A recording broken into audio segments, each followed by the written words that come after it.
सच का बोलबाला हो गया। एडिशनल सेशन जज ज़ेबा चौधरी धमकी केस में इमरान खान की जमानत मंजूर हो गई। इमरान खान के वकील बाबर अमान का कहना है इमरान खान पर तमाम मुकदमात झूठे हैं। इम्पोर्टेड हुकूमत ने मुकदमात से लंडा बाजार लगा दिया। इमरान खान के खिलाफ तमाम साजिशें नाकाम हो रही हैं।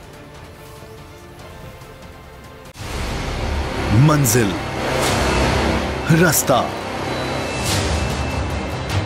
जज्बा, भयानक सच्चाई से हटाए पर्दे और तोड़ डाली झूठ की बेड़ियां। सलाखों से डरना कैसा जब चट्टानों ने पाला हो।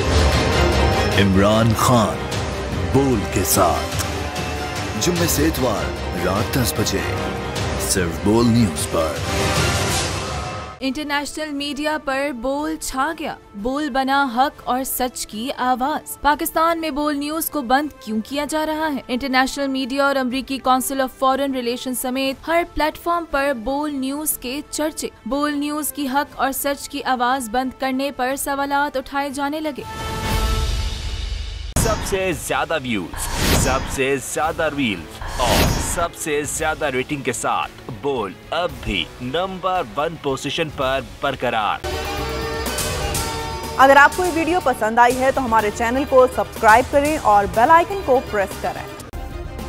सब्सक्राइब करें और बेल दबाएं ताकि कोई खबर रह न जाए।